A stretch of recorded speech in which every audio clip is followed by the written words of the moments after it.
Boa tarde a todos, colegas de mesa, senhoras e senhores. Enfim, agradeço muito o convite para participar desse evento em nome da FINEP. E acho que é um tema muito importante, sobretudo quando tratar do tema da pesquisa, tratar do tema da inovação e olhar isso sob o ponto de vista da área da saúde, né? A primeira pergunta que a gente pode se fazer é por que investir em pesquisa e inovação é um tema importante para o país se existem tantas prioridades, né, e tantos desafios a serem enfrentados pela nossa sociedade? Por que alocar recursos públicos nisso, né? E há dois estudos recentes que foram publicados, um pela União Europeia e outro pelo FMI, que procuram fazer essa correlação. O estudo da União Europeia mostra aí que o investimento público em pesquisa pode gerar de 3 a 8 vezes de resultados econômicos para a sociedade. E que provavelmente entre 50% a 70% das inovações que ocorreram no mundo não teriam ocorrido se não houvesse investimento público em pesquisa por trás dessas inovações.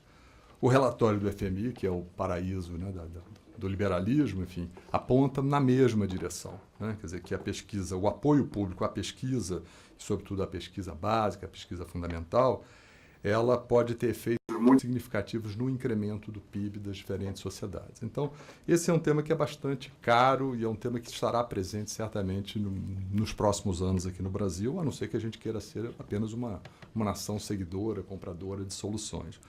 Nos últimos 10, 12 anos, o Brasil teve avanços muito significativos na área de pesquisa. Se a gente olhar, número de doutores aumentou, pelo menos duplicou. Nós temos o número de pesquisadores praticamente quadruplicou, grupos de pesquisas, a produção científica brasileira cresceu enormemente, enfim. Então, nós tivemos aí avanços que são avanços importantes, embora nem tudo esteja consolidado. Nós vivemos nesses últimos 3 anos, meu colega Luiz está aqui presente, um período de uma certa crise nesses setores e ele perpassa a sociedade como um todo. Nós temos muitas incertezas com relação a incertezas orçamentárias, temos perdas de receitas, temos, enfim, investimentos dispersos, falta de continuidade em programas que nós sabemos que são programas que precisam ter uma perspectiva de longo prazo, né? Se a gente imaginar uma pesquisa para uma vacina, para um fármaco, para um equipamento, não adianta, você tem que ter um horizonte de 10 anos pela frente,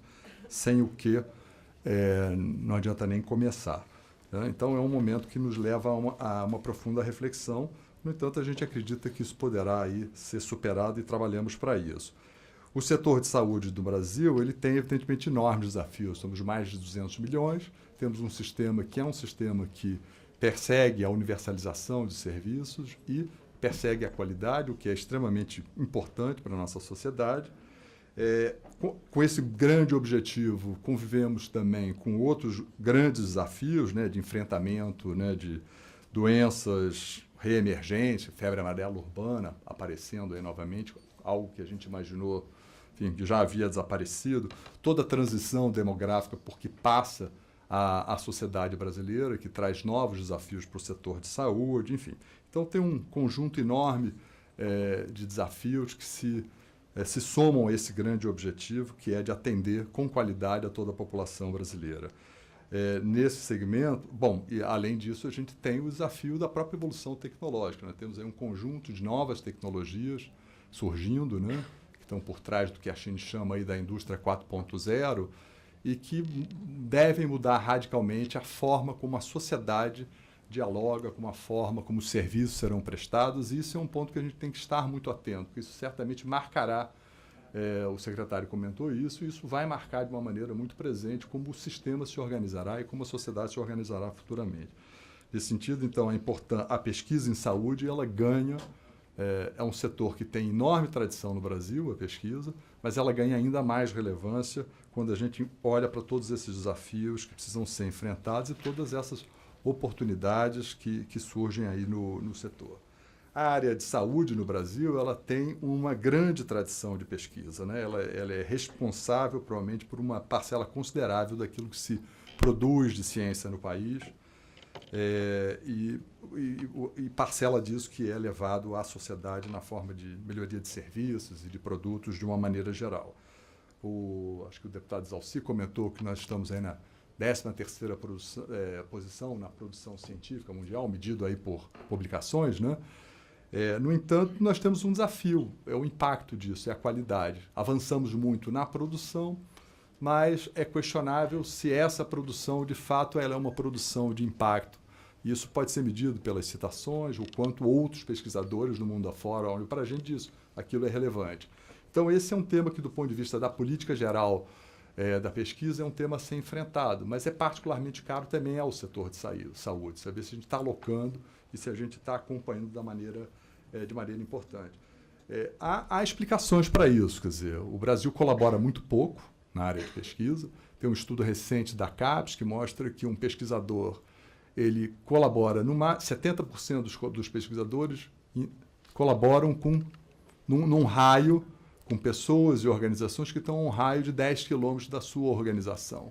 A grande maioria simplesmente não olha para além daquele pequeno universo. As colaborações internacionais são muito pequenas, as colaborações entre a academia e o setor empresarial são ainda menores, né? A gente tem alguns casos de destaque. Petrobras, por exemplo, é claramente uma empresa que tem grandes colaborações, Embraer, algumas colaborações no setor de saúde, mas é muito aquém daquilo que a gente esperaria para um país que tem um tecido empresarial forte, diversificado e que tem um setor acadêmico também com tradição, tamanho e qualidade, né?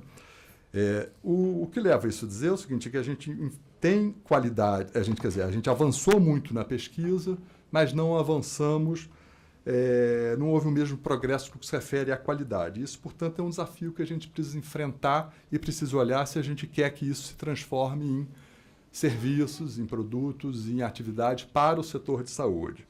O outro ponto é que tem a ver muito com a questão da aplicação do conhecimento, né? Nos anos 70, o Brasil estava mais ou menos na 28ª posição no que se refere a depósito de patentes nos Estados Unidos. A gente continua na mesma posição. Nos anos 70, a China não depositava nada, a Coreia não depositava nada. Hoje a Coreia é o quarto, a China é a 10ª e certamente a China será nos próximos anos o segundo, se não o primeiro, né? Então o problema aqui não é que a gente deixou de fazer, a gente fez, mas a gente está fazendo muito lentamente. A gente precisa acelerar se a gente deseja de fato ter autonomia e ter, autonomia e tiver a mínima governança sobre os destinos, né, daquilo que se deseja do ponto de vista de qualidade de vida para a nossa sociedade. Para a área de saúde, a gente vislumbra, nós temos grandes parcerias que já foram estabelecidas com o próprio Ministério da Ciência e Tecnologia, né, sobre a coordenação do Ministério, temos parcerias com o Ministério da Saúde, e nós percebemos, quer dizer, que os principais desafios que se colocam para a pesquisa na saúde hoje seria, do ponto de vista mais assim horizontal, mais transversal, tem a ver primeiro com qualidade e vinculação daquilo que se faz em termos de pesquisas com as prioridades definidas nas políticas do setor, né? O segundo ponto é a gente precisa continuar ampliando capacidade. A gente precisa ter mais gente, embora a gente tenha muitos doutores, muitos mestres, tenha muitos laboratórios, isso é insuficiente quando a gente compara com o tamanho da população brasileira. Precisa ter massa, precisa ter tamanho, precisa ter quantidade também, né? Então, isso é um outro ponto que entendemos que é importante. A gente precisa aumentar a produtividade da pesquisa, da inovação que se faz em saúde no Brasil. Temos que avançar, tivemos alguns avanços nos últimos anos, com o programa Inova Saúde e outras iniciativas, né? Mas nós precisamos avançar no que se refere ao compartilhamento de custos do esforço de P&D das empresas, né? Sobretudo quando a gente está lidando com atividades que são de elevada incerteza e de tempo relativamente longo aí de desenvolvimento, né? E, por último, né, temos que orientar a nossa atuação em programas com alvos específicos e prioridades definidas. Muitos países fazem isso e esse é o segredo. Não dá para ser bom em tudo, não dá para ter destaque em tudo. A gente precisa fazer algumas escolhas. Certamente, setores como o de saúde, pela demanda que está, pelas características do sistema de saúde brasileiro, acho que seria, certamente, pela qualidade, pela massa crítica de pesquisadores que temos nessa área, pelo conjunto de instituições que temos, acho que essa certamente é uma área que deveríamos priorizar. Bom, eu queria com isso dizer que, evidentemente, a FINEP ela se coloca à disposição dessa agenda, participamos ativamente junto com o Ministério, e eventos como esse nos ajudam a definir, a fazer escolhas e a definir prioridades, a orientar programas. A gente conta com um arsenal, com um leque variado de instrumentos financeiros, crédito para a empresa, subvenção para a empresa. Vamos voltar a operar um pouco de subvenção econômica esse ano, felizmente. Vamos fazer pequenos editais. Temos feito algumas iniciativas de participação no capital de startup e temos algum recurso não reembolsável. Quer dizer, esse conjunto de instrumentos nos permite participar dessa agenda e, vamos dizer, colaborar com o desenvolvimento dessa atividade. Queria, com isso, então, agradecer o convite e fico à disposição para qualquer comentário. Obrigado.